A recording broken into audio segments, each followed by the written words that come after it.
కీర్తనల గ్రంథము 70వ అధ్యాయము. దేవా, నన్ను విడిపించుటకు త్వరగా రమ్ము. యెహోవా, నా సహాయమునకు త్వరగా రమ్ము. నా ప్రాణము తీయగోరువారు సిగ్గుపడి అవమానముందుదురుగాక. నాకు కీడు చెయ్యగోరువారు వెనుకకు మళ్లింపబడి సిగ్గునొందుదురుగాక. ఆహా ఆహా అని పలుకువారు తమకు కలిగిన అవమానమును చూచి విస్మయముందుదురుగాక. నిన్ను వెదకువారందరూ నిన్ను గూర్చి ఉత్సహించి సంతోషించుదురుగాక. నీ రక్షణను ప్రేమించువారందరూ దేవుడు మహిమపరచబడునుగాక అని నిత్యము చెప్పుకొందురుగాక.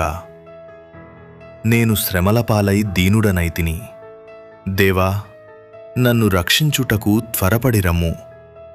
నాకు సహాయము నీవే, నా రక్షణకర్తవు నీవే. యెహోవా, ఆలస్యము చేయకుమి.